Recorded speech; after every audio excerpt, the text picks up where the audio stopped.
Assalamualaikum warahmatullahi wabarakatuh. Alhamdulillahi rabbil alamin. Hamdan katsiran thayyiban mubarakan fih kama yuhibbu rabbuna wa yarda. Asyhadu an la ilaha illallah wahdahu la syarika lah. Wa asyhadu anna Muhammadan abduhu wa rasuluh. Allahumma salli wa sallim ala nabiyyina Muhammad wa ala alihi wa ashabihi wa ala man sara ala nahjihi wa tamassaka bi sunnatihi ila yaumiddin. Ittaqullaha haqqa tuqatih wa la tamutunna illa wa antum muslimun. Ma'asyiral muslimin, para ikhwah, Bapak Ibu yang semoga senantiasa dirahmati dan dimuliakan oleh Allah tabaraka wa taala. Berkata Syekh Abdul Aziz bin Abdullah ibnu Baz rahimahullah, yushra'u fiha at-takbiru wat-tahmidu wat-tahlilu liqaulihi sallallahu alaihi wasallam, ma min ayyamin a'zamu 'inda Allahi wa la ahabba ilaihi 'amalu fihinna min hadhihi al-ayyamil 'ashar fa'akthiru fihinna min at-tahlili wat-takbiri wat-tahmid. Syekh Abdullah bin Baz rahimahullah mengatakan bahwa disyariatkan di 10 awal Zulhijjah, yakni takbir, tahmid dan tahlil. Dan ini berdasarkan sabda Nabi sallallahu alaihi wasallam, ma min ayyamin a'zamu 'inda Allah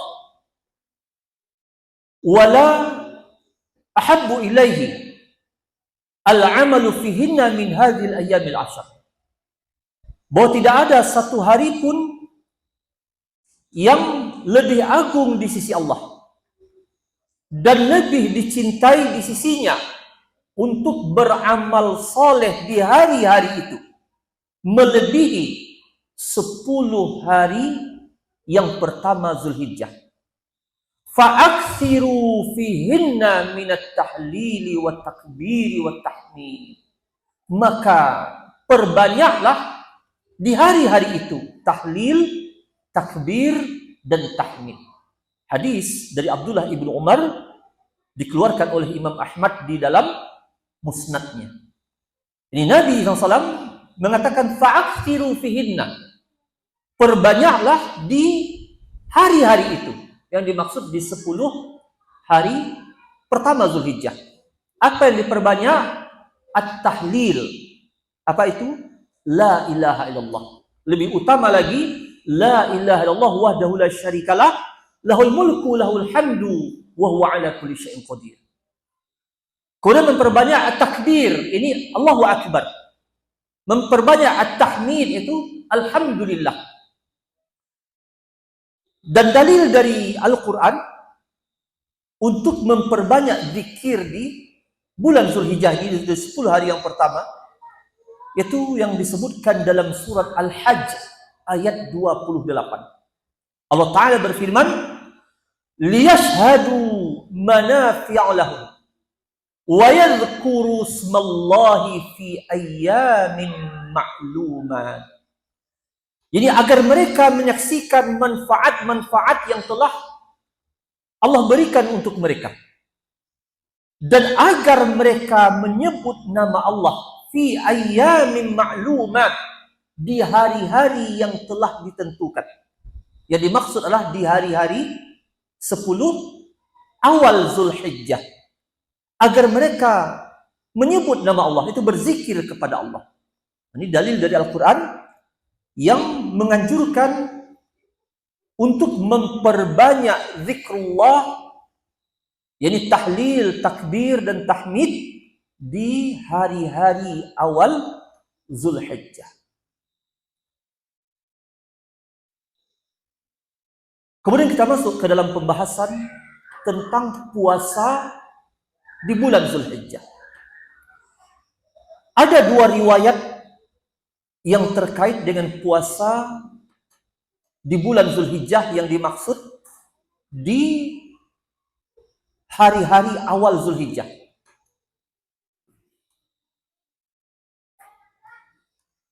Riwayat yang pertama, hadis yang dikeluarkan oleh Imam Abu Daud dalam sunannya, yakni dari sebahagian istri-istri Nabi Sallallahu Alaihi Wasallam.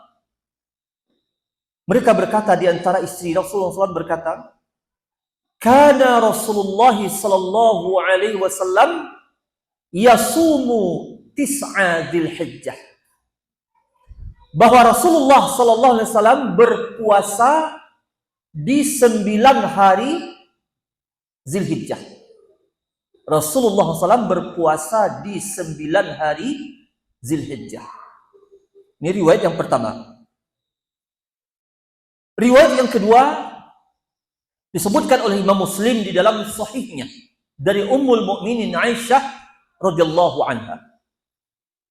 Ummul Mukminin berkata, "Ma ra'aitu Rasulullah sallallahu alaihi wasallam sha'iman fil 'ashri qattu."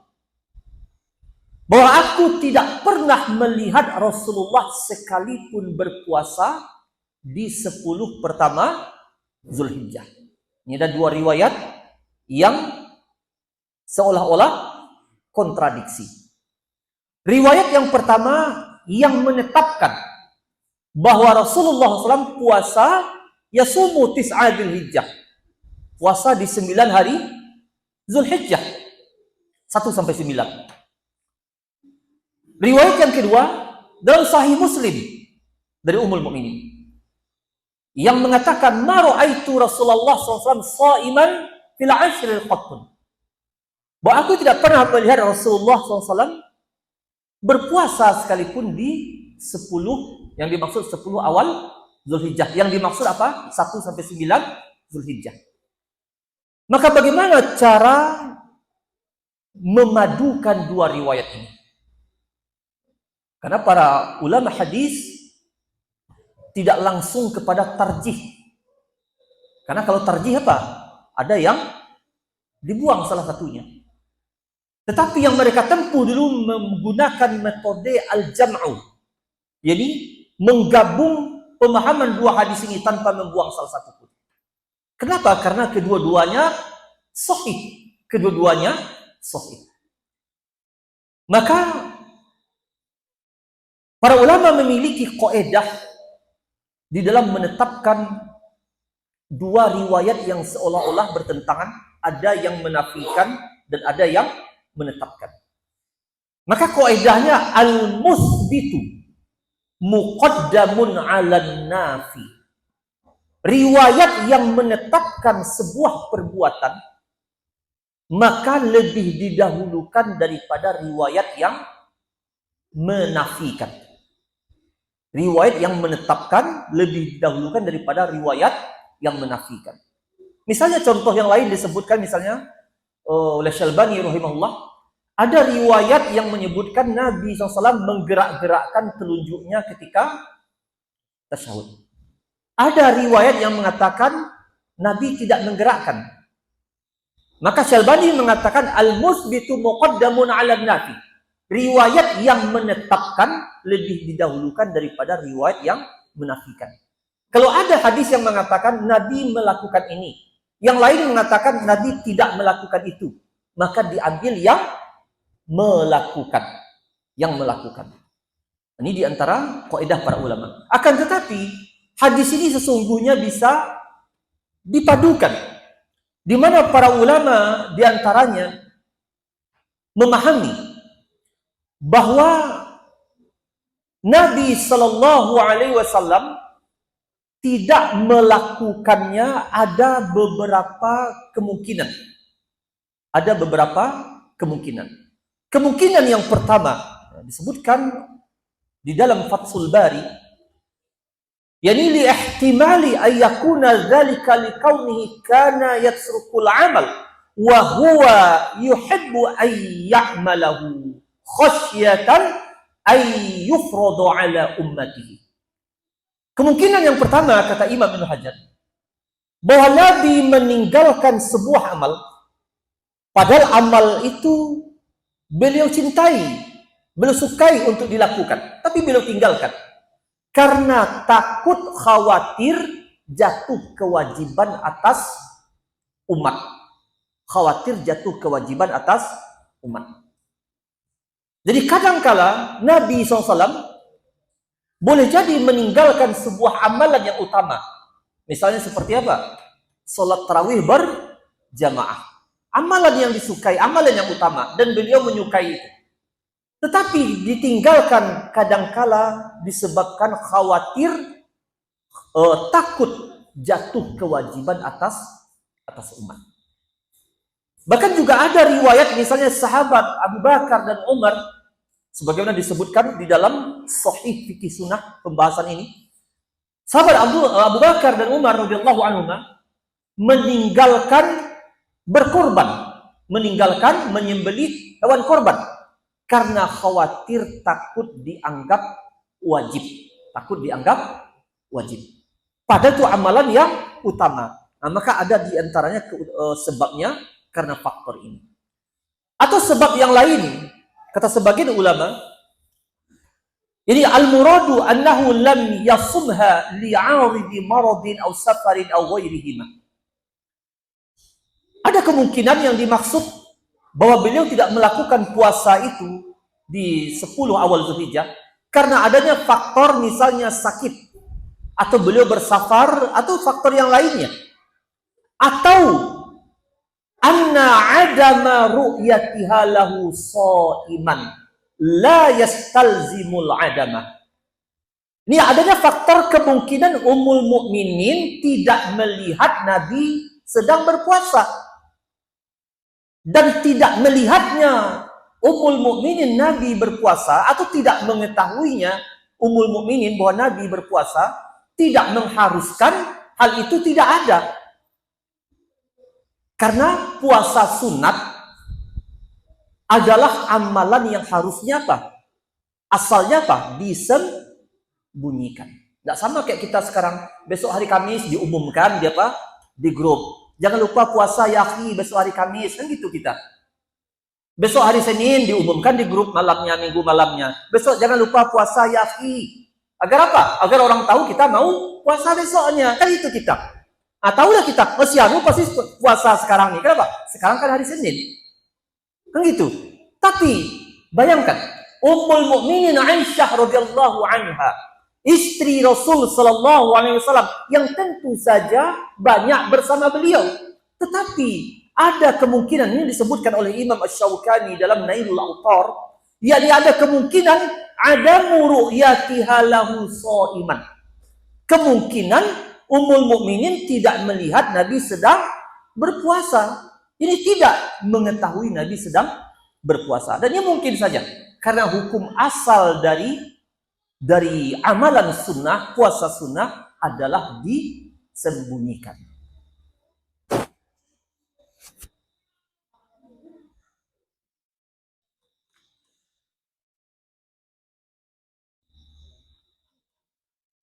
Kemudian kita tambahkan satu poin lagi, faedah untuk pertemuan malam hari ini, terkait dengan telah masuknya atau insya Allah akan masuknya awal Zulhijjah, kalau tidak salah malam ini ya, atau sudah ada pengumuman dari pemerintah tentang 1 Zulhijjah terkait dengan peserta korban.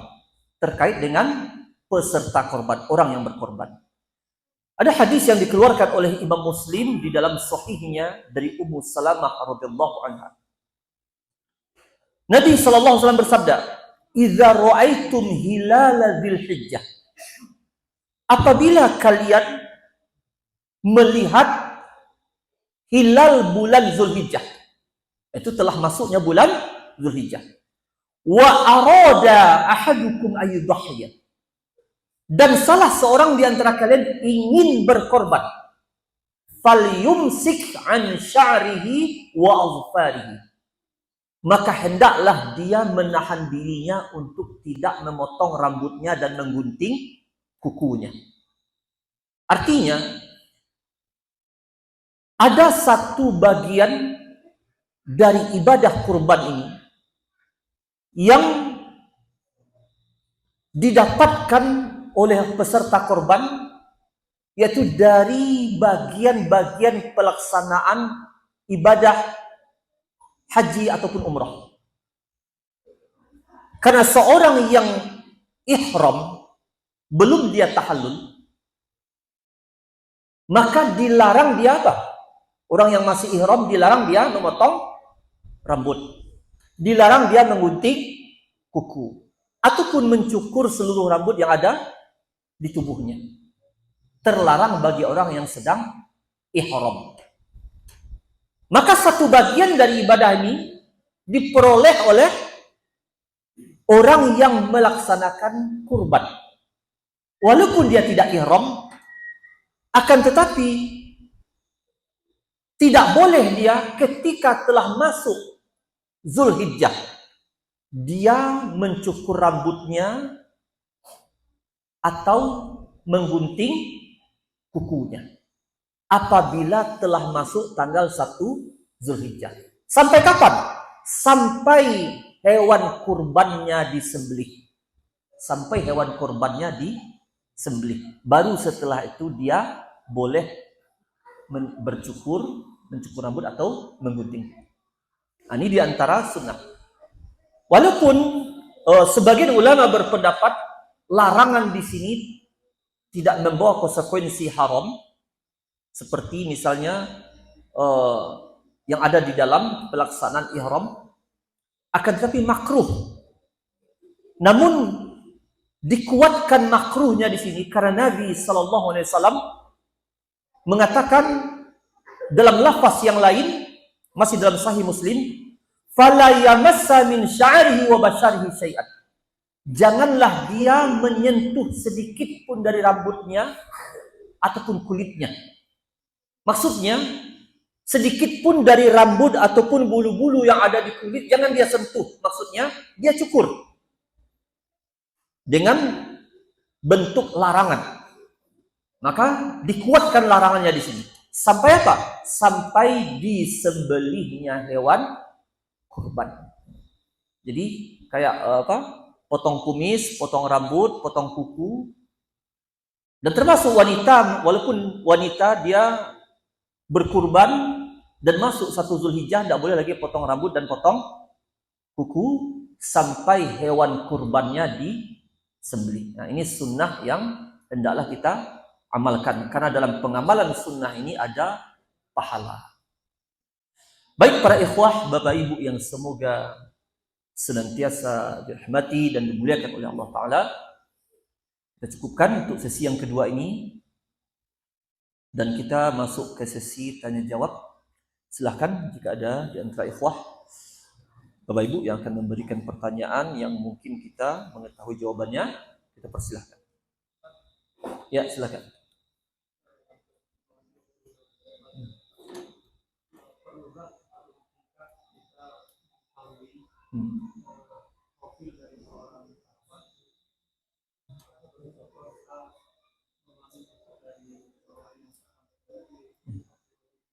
Ya.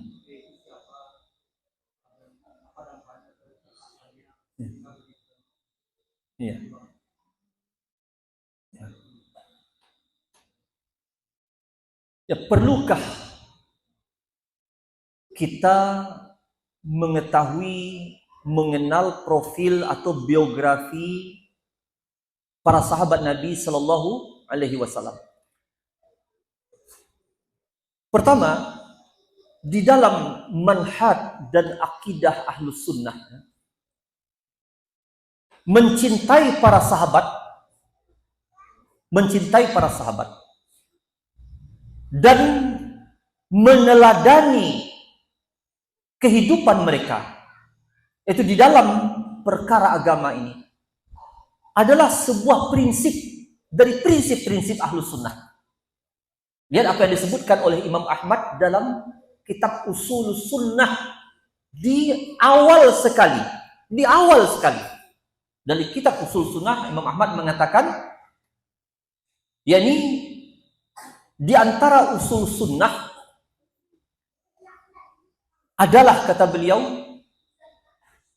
yakni meneladani para sahabat Nabi sallallahu alaihi wasallam. Meneladani para sahabat Nabi sallallahu alaihi wasallam. Maka ketika meneladani para sahabat Nabi sallallahu alaihi wasallam, termasuk ini prinsipnya Ahlus Sunnah atau usulnya Ahlus Sunnah, maka berarti mempelajari, mengetahui biografi mereka. Ini berdampak kepada agama kita, berdampak kepada agama kita. Karena di dalam perjalanan kehidupan para sahabat ada faedah-faedah yang sangat penting yang harus kita ambil. Di dalam perjuangan mereka membela agama, di dalam cara mereka mengamalkan agama, pengorbanan mereka, ada hikmah yang besar yang harus kita ambil. Yang dengan itulah kita mengetahui inilah dia yang dinamakan dengan Islam. Karena Islam tidak akan lepas dari apa yang diamalkan oleh para sahabat Nabi sallallahu alaihi wasallam. Islam tidak lepas dari apa yang diamalkan oleh para sahabat Nabi sallallahu alaihi wasallam. Bahkan bisa kita katakan seluruh kehidupan para sahabat itulah Islam. Sehingga dijadikan meneladani kehidupan mereka termasuk usul sunnah. Sebagaimana yang kita sebutkan tadi, Imam Ahmad mengatakan dalam kitab beliau Usul Sunnah, ini usul sunnati indana at-tamassuku bima kana alaihi ashabu Muhammadin sallallahu alaihi wasallam wal iqtida'u bihim. Ini perkataan Imam Ahmad. Bahwa termasuk usul sunnah, prinsip sunnah di sisi kami adalah at-tamassuku bima kana alaihi ashabu Muhammadin sallallahu alaihi wasallam. yakni berpegang teguh dengan ajaran yang berada di atasnya para sahabat Nabi sallallahu alaihi wasallam. Wal iqtida'u bihim, dan meneladani mereka. Dan tidak mungkin kita meneladani mereka kecuali diawali dengan apa? Mengenal siapa mereka. Mengenal bagaimana perjuangan mereka, pemahaman mereka, pengamalan mereka, pengorbanan mereka. Sehingga menimbulkan apa? Kecintaan kepada mereka. Bagaimana tidak kita mencintai mereka? Bagaimana kita tidak tertarik untuk mengenal mereka? Sedangkan Allah telah memuji mereka di dalam Al-Quran. Bukankah ayat yang terdapat dalam surah Taubah ayat 100? Was-sabiqunal awwalun minal muhajirin wal ansar walladzina tabauhum bi ihsan radhiyallahu anhum wa radu an. Bahwa as-sabiqunal awwalun. Siapa itu as-sabiqunal awwalun? Itu muhajirin dan ansar. Dan itulah sahabat Nabi sallallahu alaihi wasallam. Walladzina tabauhum bi ihsan, dan orang-orang yang mengikuti mereka zahir dan batin. Mengikuti langkah-langkah, jalan-jalan para sahabat Nabi sallallahu alaihi wasallam. Maka Allah katakan radhiyallahu anhum wa radu an. Allah ridho kepada mereka dan mereka ridho kepada Allah. Maka berarti meneladani jalannya para sahabat, ini di dalamnya terdapat kewajiban bagi kita setiap kaum muslimin, dan mengenal mereka adalah sebuah keharusan. Karena di dalam kisah-kisah mereka, di dalam sejarah-sejarah kehidupan mereka, terdapat hikmah, terdapat pelajaran yang sangat penting yang harus kita ambil. Dan itulah yang ditinggalkan oleh para sahabat untuk kita. Ini sirah mereka. Dan ketika kita ataupun generasi berikutnya tidak mengenal tentang kehidupan para sahabat, maka dampaknya apa? Tidak kita memuliakan mereka, tidak kita mencintai mereka. Dan ketika seseorang tidak memuliakan dan mengagungkan para sahabat, tidak mencintai para sahabat, maka pasti akan ada figur yang lain yang menggantikan para sahabat dalam qalbu. Sesuatu yang tidak bisa tidak ya. Setiap orang akan merasakan ini. Mesti ada dalam hati setiap orang sosok figur yang dimuliakan. Siapapun itu. Setiap orang mesti memiliki sebuah figur, seorang figur, ataupun beberapa figur yang dia agungkan, yang dia muliakan.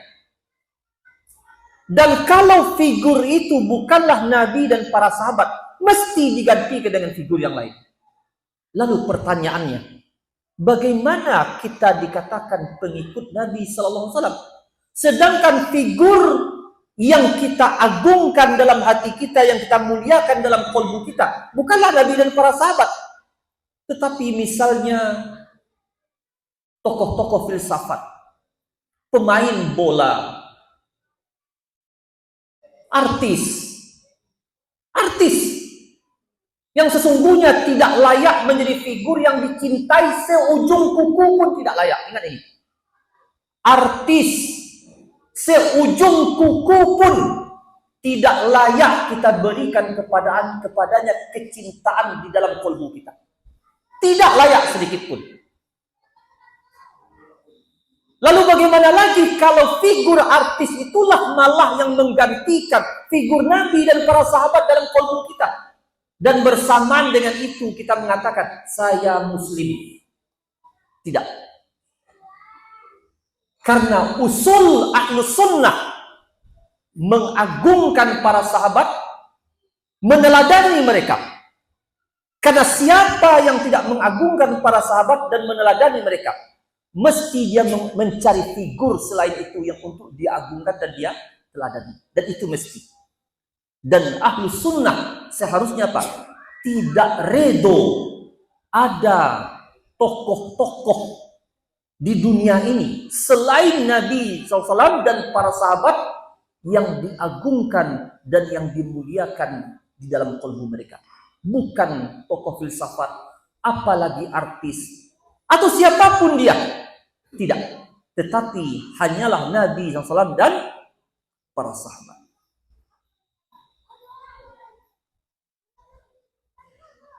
Wallahu a'lam. Ya, silakan.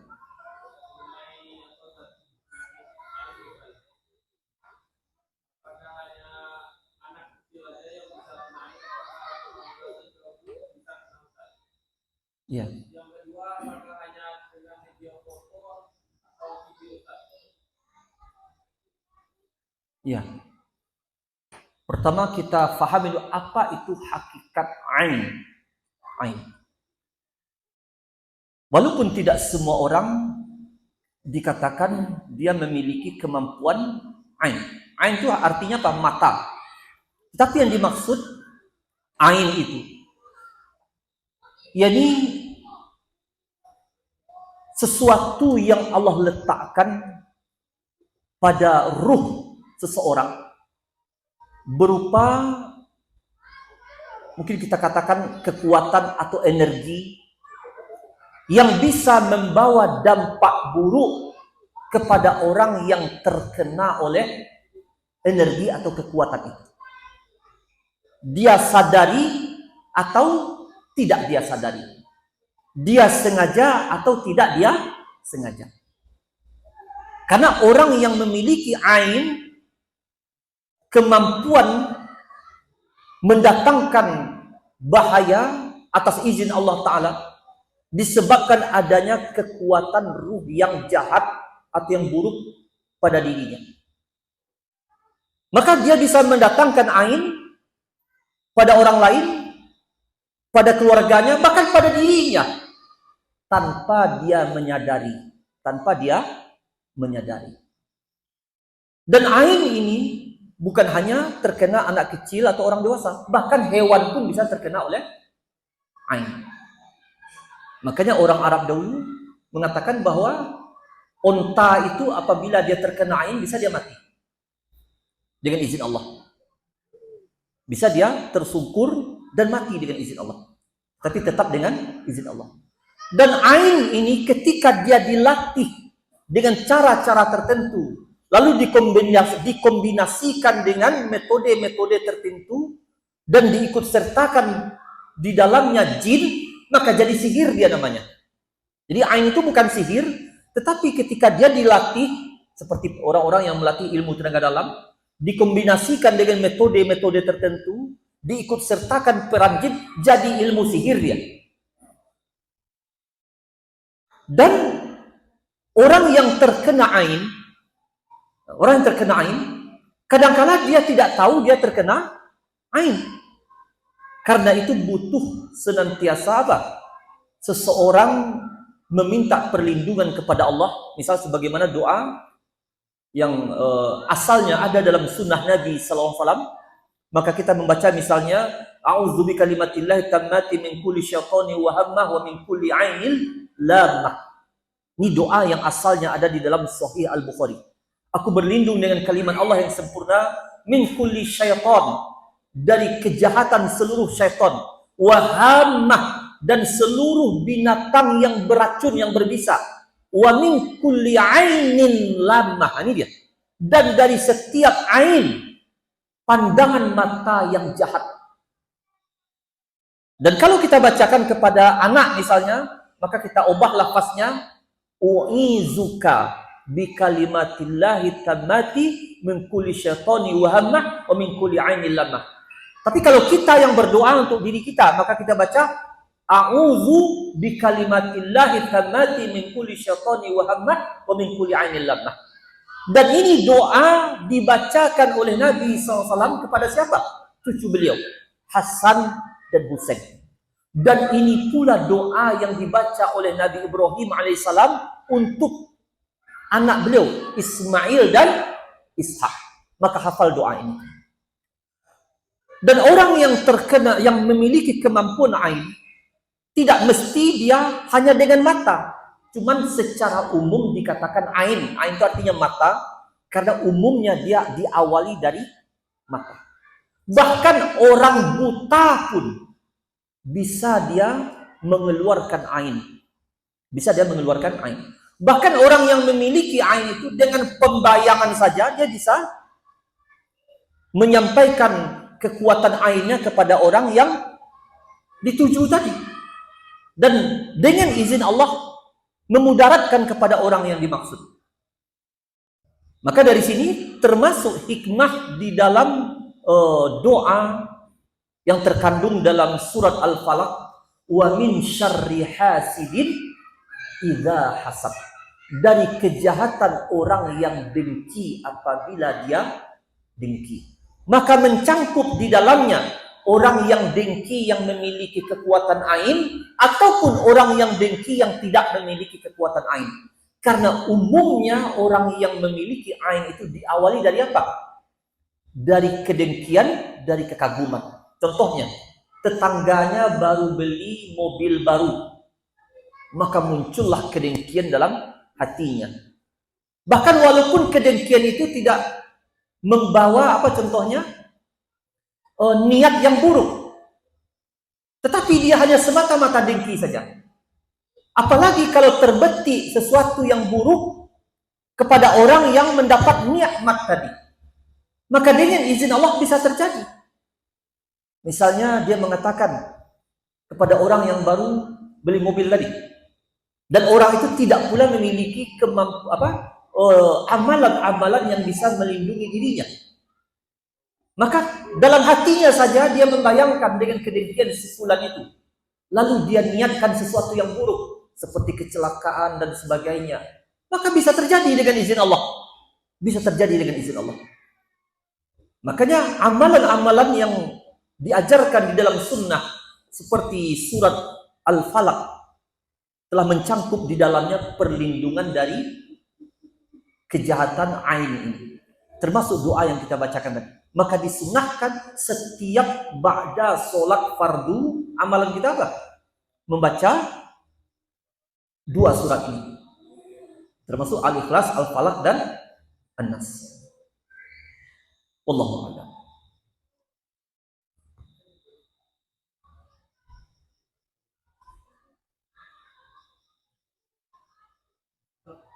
Ya. Ya.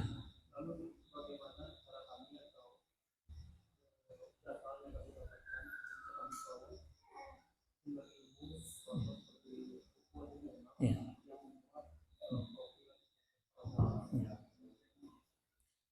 Ada buku-buku yang khusus menceritakan biografi para sahabat yang telah dikarang oleh para ulama. Wallahualam entah sudah diterjemahkan, mungkin sebagian sudah terjemahkan. Buku-buku yang khusus menjelaskan tentang kehidupan para sahabat agar tumbuh dalam kolbu kita kecintaan kepada mereka, kekaguman kepada mereka. Nah, mungkin nanti bisa kita carikan nanti tersebutkan nanti judul-judul buku yang memang sahih disebutkan di sana terkait dengan kisah-kisah para sahabat. Bahkan kita mungkin tidak tahu nama kebanyakan para sahabat. Termasuk mungkin nama aslinya. Misalnya dikatakan, kita sering mendengar nama Abu Hurairah. Siapa nama asli Abu Hurairah? Kita tahu misalnya nama Abu Bakar. Siapa nama asli sahabat Abu Bakar? Abu Musa al-Asy'ari. Ini perlu untuk diketahui.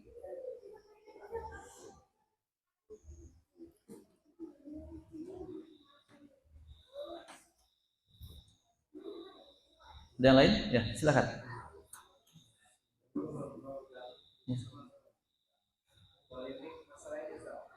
Ya. Apa? Iya.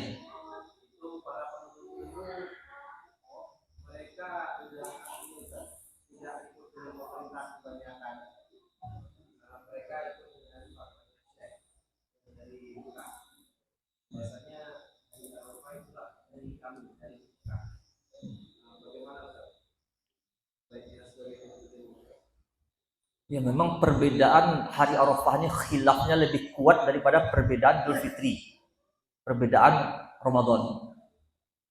Wallahu alam. Ya mungkin kita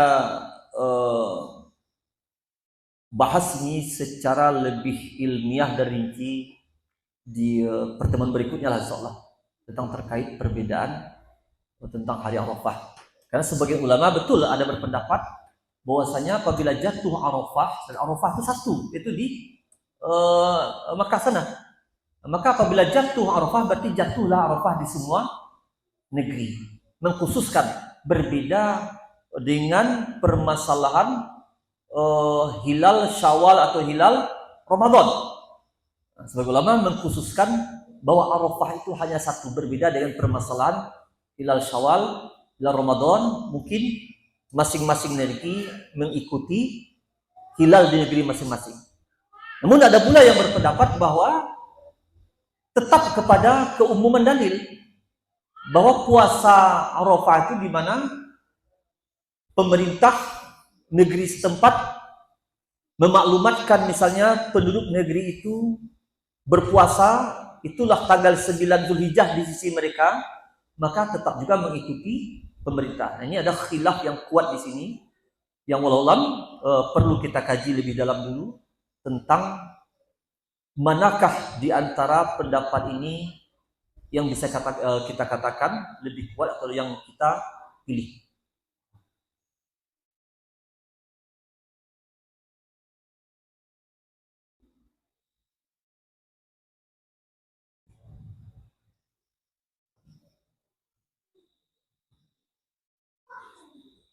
Baik, cukupkan. Sallallahu ala nabiyina Muhammad wa ala alihi wa sahbihi wasallam. Subhanakallahumma wa bihamdika asyhadu an la ilaha illa anta astaghfiruka wa atubu ilaik. Assalamualaikum warahmatullahi wabarakatuh.